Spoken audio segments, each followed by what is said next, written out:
ইবনে মাজার 856 নাম্বার হাদিস।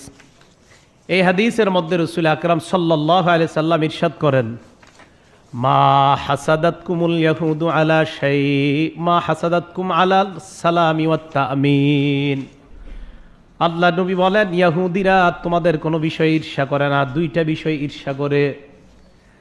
এক নাম্বার আলাস সালাম, তোমরা যে পরস্পরকে সালাম দাও, এই আমলটার কারণে ইহুদিরা তোমাদেরকে ঈর্ষা করে। সুবহানাল্লাহ। আমরা মুসলমান একজন আরেকজনকে বলি আসসালামু আলাইকুম, আপনার উপর শান্তি বর্ষিত। ইহুদিরা ঈর্ষা করে, কত ফজিলতের কাজ মুসলমানরা করে। দুই নাম্বার তামিন, ইমাম সাহেব যখন ওয়ালাদ-দাল্লিন পরে মুক্তাদিরা যখন বলে আমিন, এটাও ইহুদিরা ঈর্ষা করে যে কত বড় ফজিলত। কারণ হাদিসে আসছে, মান ওয়াফাকা তামিনুহু তামিনাল মালাইকা গুফিরা লাহু মা তাকদ্দামা মিন যামবি। যারা আমিন বলে তাদের আমিন আর ফেরেশতাদের আমিন যদি একসাথে হয়ে যায়, আমিন যারা বলে তাদের সাথে ফেরেশতারা আমিন বলে, তাদের আমিন আর ফেরেশতা। আসসালামু আলাইকুম ওয়া রাহমাতুল্লাহ ওয়া বারাকাতুহু। আলহামদুলিল্লাহ ওয়াসসালাতু ওয়াসসালামু আলা রাসূলিল্লাহ, আম্মা বাদ। আজকের বিষয়টি হলো যে এখন হানাফিরাও দেখতেছি যে জোরে আমিন বলতে হবে, এটা তারা কি করছে, এটা গ্রহণ করে নিয়েছে। কেননা যেমন একটি হাদিস এসেছে যে ইহুদিরা দুটি জিনিস খুবই ঈর্ষা করত। এক নম্বর হলো সালাম দেওয়া, আর দুই নম্বর হলো কি জোরে আমিন বলা। যখন ইমাম সাহেব ওয়ালাদ-দাল্লিন বলে তখন আমিন মানে কি জোরে বলতে হবে, আস্তে বলে তো আর ইহুদিরা শুনবে না। তাহলে এটা একটা দলিল যে নবী মুহাম্মদ সাল্লাল্লাহু আলাইহি ওয়াসাল্লাম আমিন জোরে বলতেন, এটা একটা দলিল। এটা কিন্তু হানাফিরা এই হাদিস মেনে নিয়েছে।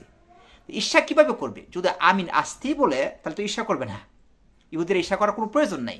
ঈর্ষা কেন করে? যখন আমিন জোরে বলে তখনই সে তারা শুনবে, এই জন্য তারা ঈর্ষা করবে, তাদের কাছে অপছন্দ লাগবে।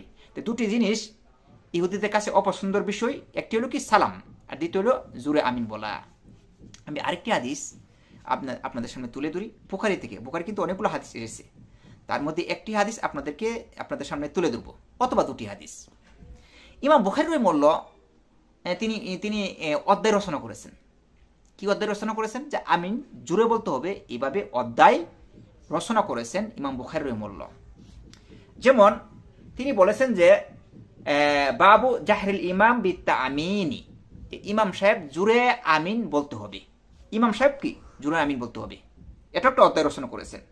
আবার আরেকটি অধ্যায় রচনা করেছেন বাবু জাহরিল মামুম বিত্তামিমি, এবং মুক্তাদি যারা আছে এরাও জোরে আমিন বলতে হবে, এভাবেও একটা অধ্যায় রচনা করেছেন।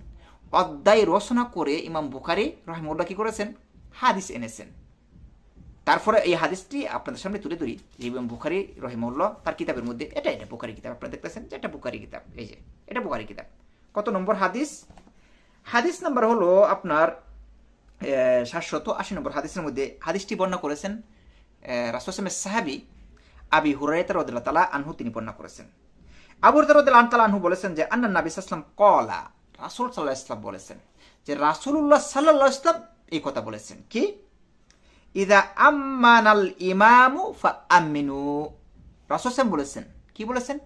ইদা আম্মানাল ইমাম, ইমাম সাহেব যখন আমিন বলে, মনে রাখতে হবে এটা গুরুত্বপূর্ণ বিষয়, যে ইমাম সাহেব যখন আমিন বলবে তখন তোমরা যারা মুক্তাদি আছো তোমরা আমিন বলো। এটা কিন্তু শিক্ষা দেওয়ার জন্য নয়, এটা নামাজের সময় বলতেছেন নবী মুহাম্মদ সাল্লাল্লাহু আলাইহি ওয়াসাল্লাম। যখন ইমাম সাহেব কি আমিন বলে তখন তোমরা কি করবে? আমিন বলল। ফা ইন্না, তারপর বলেছেন যে ফা ইন্নাহু মান ওয়াফাকা তামিনাল মালাইকা গুফিরা লাহু মা তাকাদ্দামা মিন যামবি। যদি ফেরেশতাদের আমিনের সাথে, ফেরেশতারাও আসমানে আমিন বলেন, ফেরেশতাদের আমিনের সাথে যদি তোমাদের আমিন মিলে যায় তাহলে তোমাদের সমস্ত গুনাহ কি আল্লাহ সুবহানাহু ওয়া তাআলা ক্ষমা করে দেব, সুগেরা গুনাহ। তাহলে ইমাম বুখারী রাহিমাহুল্লাহ কি করেছেন? দলিল এনেছেন। আগে অধ্যায় রচনা করেছেন, তারপর দলিল এনেছেন। কি অধ্যায় রচনা করেছেন? যে বাবু জাহরিল বিত্তা আমিন, আমিনটা কি জুড়ে বলতে হবে।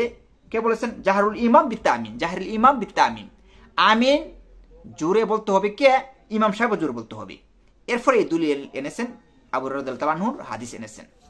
তাহলে এটা দলিল, এটা দলিল হলো যে ইমাম সাহেব আমিন জুড়ে বলতে হবে।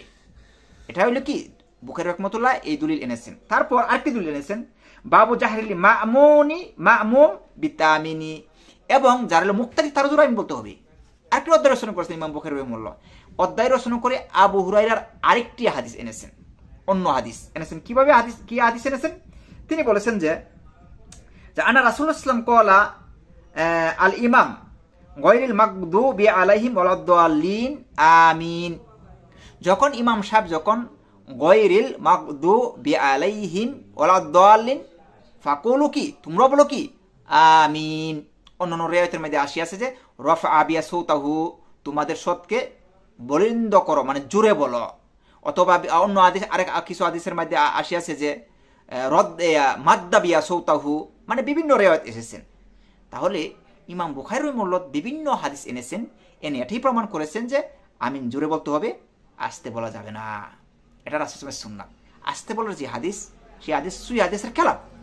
বুখারী, মুসলিম আর অন্যান্য যে হাদিস এসেছে এই হাদিসের বিরুদ্ধে যায়।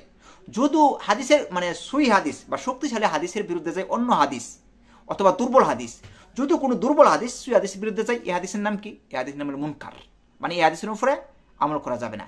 আর যদি কোনো সুই হাদিস আরো শক্তিশালী হাদিসের বিরুদ্ধে চলে যায়, তাহলে এই হাদিস কি? সাদা। এই সাদ হাদিস কি? এর উপরও কি আমল করা যাবে না। মনে রাখতে হবে এই বিষয়গুলো মানে স্পষ্ট। এই যে হাদিসগুলো, এইগুলি অস্পষ্ট হাদিস নয়। এই জন্য আমিন কি জোরেই বলতে হবে, আসতে বলা যাবে না। আল্লাহু আ'লাম।